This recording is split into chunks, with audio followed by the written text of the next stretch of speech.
अस्सलाम वालेकुम। पेपर जो है वो अवेलेबल है। आप लोग जाएं, पेपर डाउनलोड करें और देख लें। और उसके बाद जो है फिर वो हम जो भी क्यूरीज होती हैं उन पर बात कर लेते हैं। पेपर डाउनलोड कर लें, एलएमएस पे अवेलेबल है, टॉप पे मौजूद है, मिड टर्म एग्जाम के नाम पे। अगर किसी के पास शो नहीं हो रहा तो वो रिफ्रेश कर ले।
अच्छा जी, तो पेपर आप लोगों ने डाउनलोड कर लिया होगा और पढ़ भी रहे होंगे आप लोग, तो आप लोग पेपर पढ़ लीजिए।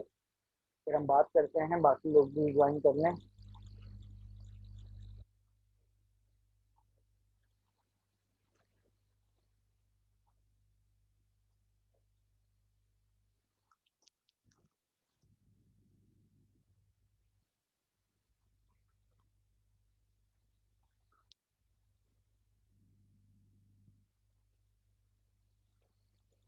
पेपर एलएमएस पे है, टॉप पे। आप पेज को रिफ्रेश कर ले, जिनको नहीं मिला पेपर मिल गया बाकी सबको। जो लोग क्लास में मौजूद हैं उनको मिल गया ना पेपर।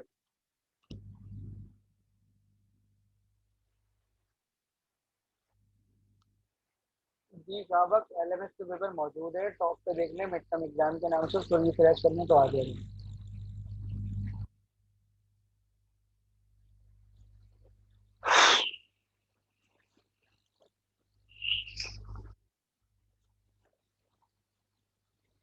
बेटा पेपर मौजूद है, रिफ्रेश कर लो सुझा। सबको मिल गया है, टॉप पे है मिड टर्म एग्जाम। तो बाकी लोग जो कह रहे हैं यस, एलएमएस पे ही देख के कह रहे हैं।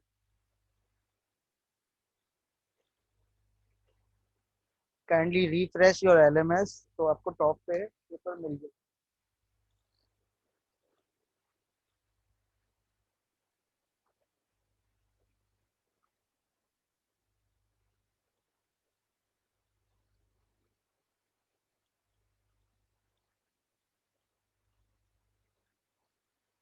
चलें जी, मैं आपको बता देता हूँ कि करना क्या है। सिनेरियो उसी तरह का है जिस तरह से पेपर सबका अलग अलग हो सकता है। तो आपकी जो स्टूडेंट आईडी होती है उसमें 4 डिजिट होते हैं। सबके में 4 डिजिट होते हैं, किसी एक के में 5 होंगे। तो शुरू के 4 डिजिट आपने कंसिडर करने हैं, और ये टेबल जरा गौर से पढ़ लीजिएगा कि जहाँ पर भी ए लिखा हुआ होगा उसका मतलब है फर्स्ट डिजिट का स्टूडेंट आईडी, बी का मतलब सेकंड, सी का मतलब थर्ड, और डी का मतलब फोर्थ। ठीक है, ए बी का मतलब होता है कॉन्कैटिनेशन ऑफ 2 डिजिट। सपोज करें कि मेरी आईडी जो है वो 1 2 3 4 है। तो 1 2 3 4 का मतलब ये है कि कॉन्कैटिनेशन का मतलब ये है 1 और 2। ऐड नहीं करना, मल्टीप्लाई नहीं करना। कॉन्केट का मतलब ये होता है एक के बाद दो लिखे ना। आपको ऑटोमेटिक से पता है ये बात। C plus D addition, B plus B multiply by D multiply, D minus B subtraction. Basic से कॉन्सेप्ट है जहाँ पर ये लिखा होगा। आप क्वेश्चन नंबर 1 देख लें, एक डेटा सेट गिवन है। उस डेटा सेट के अंदर 3 एट्रीब्यूट्स गिवन है, जिसमें 3 एट्रीब्यूट्स गिवन है आपके पास। एक डेटा है क्लासिफिकेशन का, और क्लासिफिकेशन का हो, क्लासिफिकेशन का डेटा है, तो उसमें आप जरा देख लें कि आपको क्लासेस गिवन नहीं है। क्लासेस आपने खुद फिल करनी है। कैसे फिल करनी है वो भी कंडीशन आपको गिवन है कि अगर आपके सी की वैल्यू ग्रेटर देन 4 है तो ये क्लास है एल, अदरवाइज डी। दो तरह पहले सवाल पढ़ लेंगे, समझ में आ जाएगा कि स्टूडेंट का डेटा है कि स्टूडेंट लेजी है या डेलीजेंट है। तो लेजी या डेलीजेंट, तो आप इसको सबको यहाँ फिल करेंगे लास्ट वाले कॉलम में। ये जो सेकंड लास्ट कॉलम है इसमें कंडीशन दी हुई है क्लासेस के लिए, तो ये पूरा डेटा जो है हर किसी का डिफरेंट हो जाएगा। फिर उसके बाद जब आप उस पर जब आपका डेटा बन जाएगा, ये पहला पार्ट है, ठीक है, इसके भी मार्क्स हैं। तो ये पहला पार्ट आपने फिल कर दिया। उसके बाद जो है बी पार्ट और सी पार्ट, बी पार्ट में ये कह रहे हैं what would be the root of your tree. तो आपने बताना है इसका रूट कौन सा होगा। डेफिनेटली आपको समझ में आ गया होगा जिन्होंने पढ़ा है कि आपको क्या करना है। तो रूट के लिए आपको सारा काम करना पड़ेगा, सिर्फ रूट बताना है। रूट के लिए आपने जो भी करना होता है वो आप काम करेंगे और आप मुझे बता देंगे रूट, लेकिन उसके लिए जो भी आप कैलकुलेशन करेंगे वो सारी कैलकुलेशन आप यहाँ पर शो करेंगे। अननेसेसरी स्टेप नहीं, लेकिन नेसेसरी स्टेप आप लाजमी शो करेंगे। ऐसा नहीं है कि हर स्टेप शो कर रहे हैं, लेकिन जो भी नेसेसरी स्टेप्स होते हैं उनको लाजमी शो करेंगे। उसके बाद जाहिर सी बात है हर किसी का रूट अलग आएगा। हो सकता है किसी का अलग आ जाए, किसी का अलग आ जाए, तो वो बात हो गई। लेकिन पार्ट सी के अंदर अब आपने ये सपोज करना है कि भाई फर्ज कर लें कि रूट जो है वो मेरा वेट है, वेट, ये वेट वाला जो फीचर है ये मेरा रूट है। तो अब अगला सवाल ये है कि अगर मैं रूट से नॉर्मल की तरफ जाऊं तो कौन सी नोड आएगी, और रूट से अगर मैं वीक की तरफ जाऊं तो कौन सी नोड आएगी। तो ये बी और सी पार्ट जो है कैलकुलेशन वाले हैं, और इसमें कोई प्रॉब्लम नहीं होनी चाहिए, हर किसी का ये अलग हो, ठीक है। क्योंकि इसमें भी जब आप वेट को सब सपोज कर भी लेंगे तब भी डेटा तो सबका अलग होगा ही क्लासेस के हिसाब से, तो सबका रिजल्ट अलग आएगा, ठीक है। जो समझ में आ रहा है वकास, इसके अलावा मैं नहीं समझाऊंगा क्योंकि मेरे ख्याल से इसके अलावा कुछ है नहीं। अच्छा, फिर ये क्वेश्चन नंबर 2 जो है वो रिग्रेशन का है, लॉजिस्टिक का। आपको एक छोटा सा डेटा सेट दिया हुआ है, यही बात मैं आपसे कर रहा था। बेटा ए पार्ट में आपने रूट बताना है डिसीजन ट्री का, उसमें लिखा हुआ भी है, ठीक है। तो वही काम आपने करना है।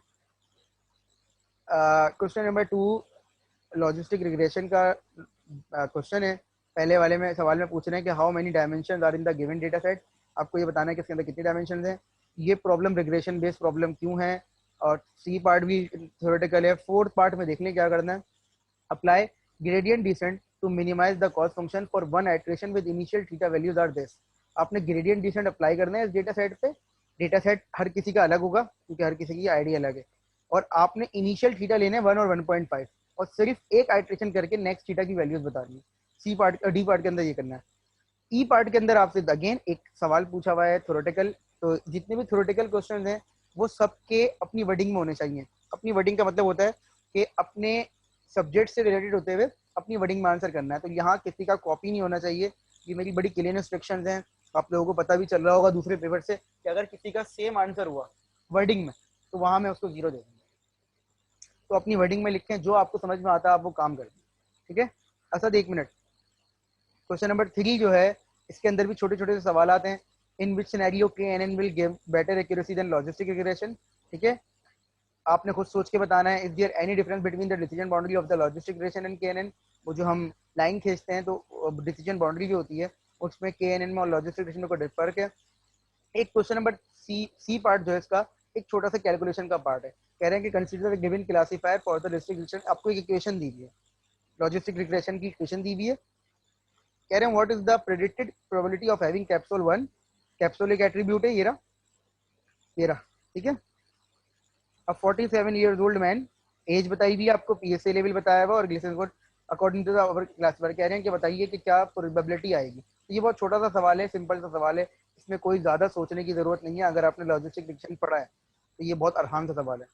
डी पार्ट में आपको 3 कोडिंग के परस्पेक्टिव से मैंने आपसे कहा था कि छोटे छोटे से कॉन्सेप्ट हैं, तो आपने अपनी वर्डिंग में अगेन बताना है, कॉपी नहीं करना कि ट्रेन टेस्ट स्प्लिट क्या करता है और इसकी इंपॉर्टेंस क्या है, जो आप समझते हैं। के नियबर्स क्लासीफायर के पैरामीटर्स क्या क्या होते हैं, कि इसमें क्या क्या पास करना पड़ता है, और what is the purpose of the model dot fit. Model dot fit क्या करता है, ठीक है। और फिर आखिरी वाला सवाल, why we can not use sum of square difference cost function for logistic regression.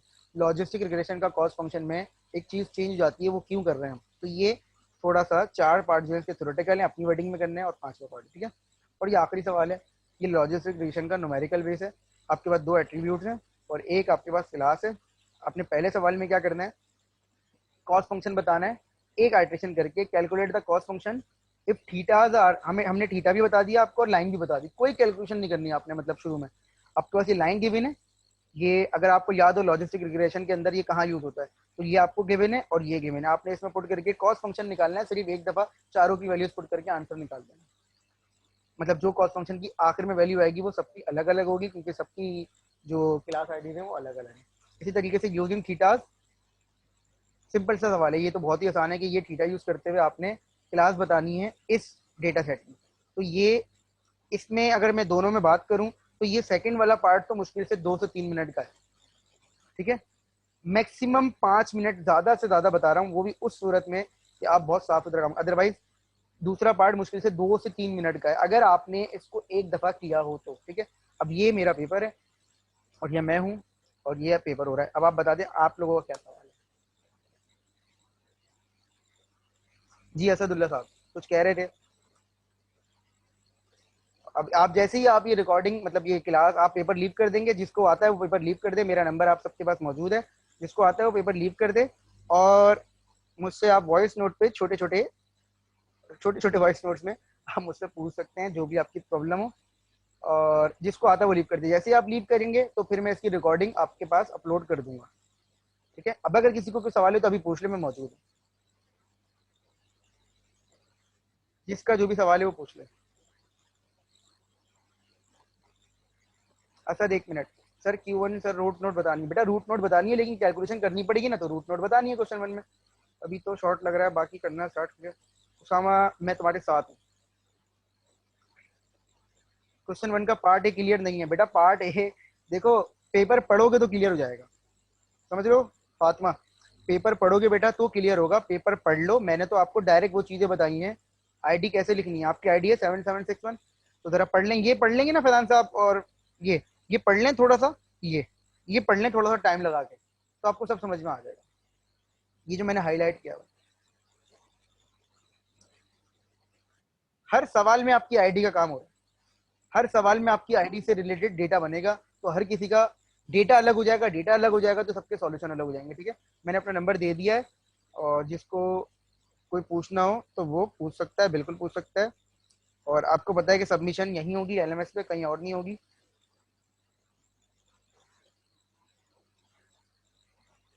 शाबक्श मैंने जैसे पढ़ाया है वैसे देख लीजिए, और अगर आपने किसी और तरह से पढ़ा है तो आप वो देख लीजिए। मैंने बहुत क्लियर इसका न्यूमेरिकल 2 दफा करवाया है, एक ही न्यूमेरिकल, तो वो बहुत सिंपल सी बात थी, ठीक है ना। आप लोग लीव कर देंगे तो फिर मैं इसकी रिकॉर्डिंग अपलोड करूंगा। किसी का कोई सवाल हो तो फिर वो मुझसे पूछ सकता है। बहुत अच्छे उसामा, सारे नंबर लिख दो, सेम लिख दो।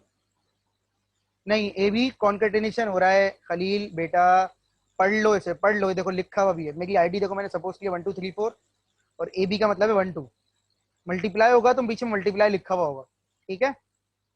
उसामा आप अपनी आईडी यूज करें, जो आपकी आईडी है वो अपनी आईडी यूज करें, बिल्कुल बेफिक्र होकर आप अपनी आईडी यूज करें, आप चेंज ना करें बिल्कुल।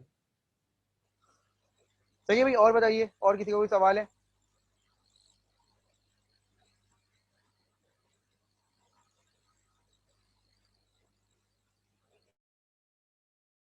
चलें ठीक है, फिर मैं अवेलेबल हूँ, आप मुझसे पूछ सकते हैं, ठीक है।